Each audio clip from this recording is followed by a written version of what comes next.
Now, last but not least, I'd like to invite Frances Yeung from Greenpeace East Asia Hong Kong to share her thoughts, I think, from an environmental performance perspective.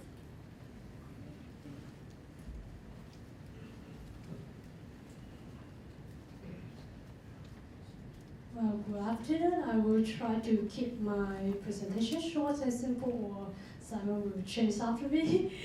And so, first of all, let me update you about a joint action initiated by a number of green groups.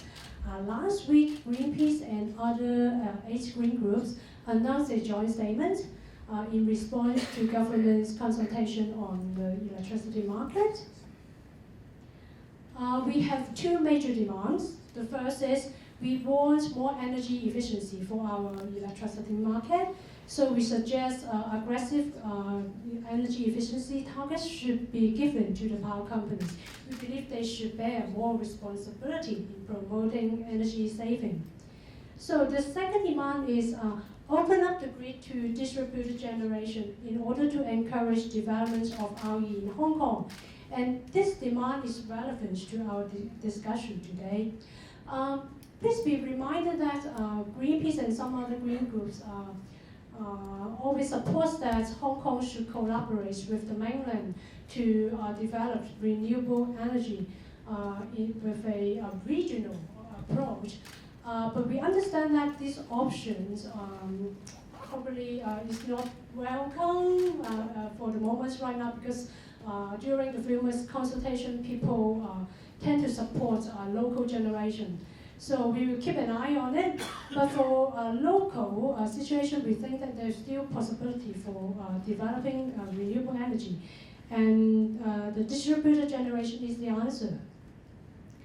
So for developing distributed renewables energy in Hong Kong, we have observed a few barriers.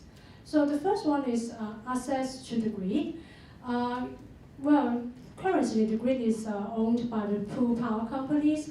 It is true that we have right now we have some so-called standardized arrangements for grid access. But if I just have like 2 solar panels on my rooftop, I need to think about issues such as liability, or I need to pay a lot for insurance for my for solar panels. Then I would think it is really a hassle to get a solar panel connected to the grid. So grid access is a problem. And the second barrier is that actually not many incentives for people to invest in small renewables. Let's assume that I'm lucky enough to get my rooftop solar panel connected to the grid, and I have some surplus power, and I want to feed it back to the grid and supply to other people. But the power company may not take my surplus power, or they take it without paying me back. And then so that means I would donate my surplus power without any money back. Then what's the point of doing that? So the final barrier, I would say, the potential of renewable energy is actually neglected by or underestimated by the policymakers.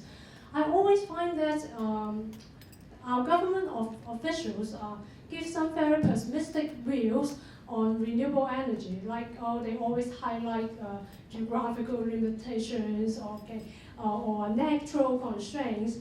But actually, it is it's a kind of like a half glass of water, whether you want to perceive it as half empty or half full. So the problem is whether we have the will to develop it. And see what is happening globally. We find that people are looking into the potential of distributed generation. Actually, some surveys show that leaders of the power industry worldwide predicts that by in 15 years, distributed generation will bring a lot of changes to our electricity market. And we find this countries like Korea or some states in the United States are really going into that direction. And also a lot of guesses highlight this morning, that is, the technology are developing very fast. And like Professor Johnny Chen, his slides this morning showed a lot of interesting new technologies in tapping the potentials of renewables. So the problem, again, let me emphasize, it is whether we have the strong will to develop renewable energy. So what do we need? The first is fair terms for grid access. I noticed that in the government's consultation paper, it is said that they will adopt a voluntary approach to talk to the power companies.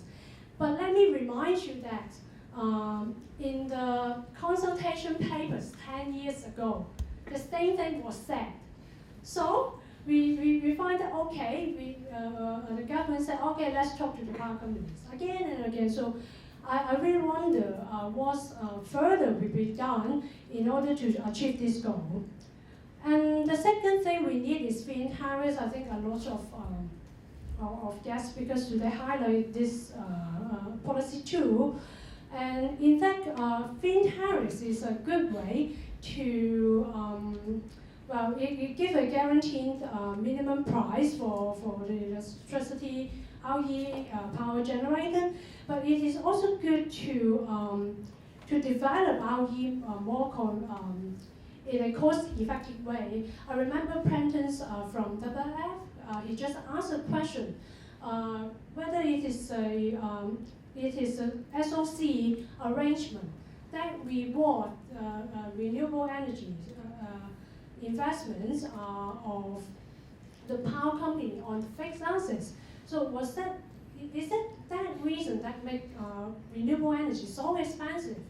So why do we think about feed-in tariffs? So you set a price, and then people need to think how to develop RE in a cost-effective way. And this can be applied to the power company as well.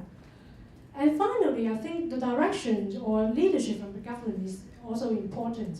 As I said, if we talk to the power companies for opening up the grid, if they don't want to do that, or they just do it very slowly, will the government be willing to go further for legislation?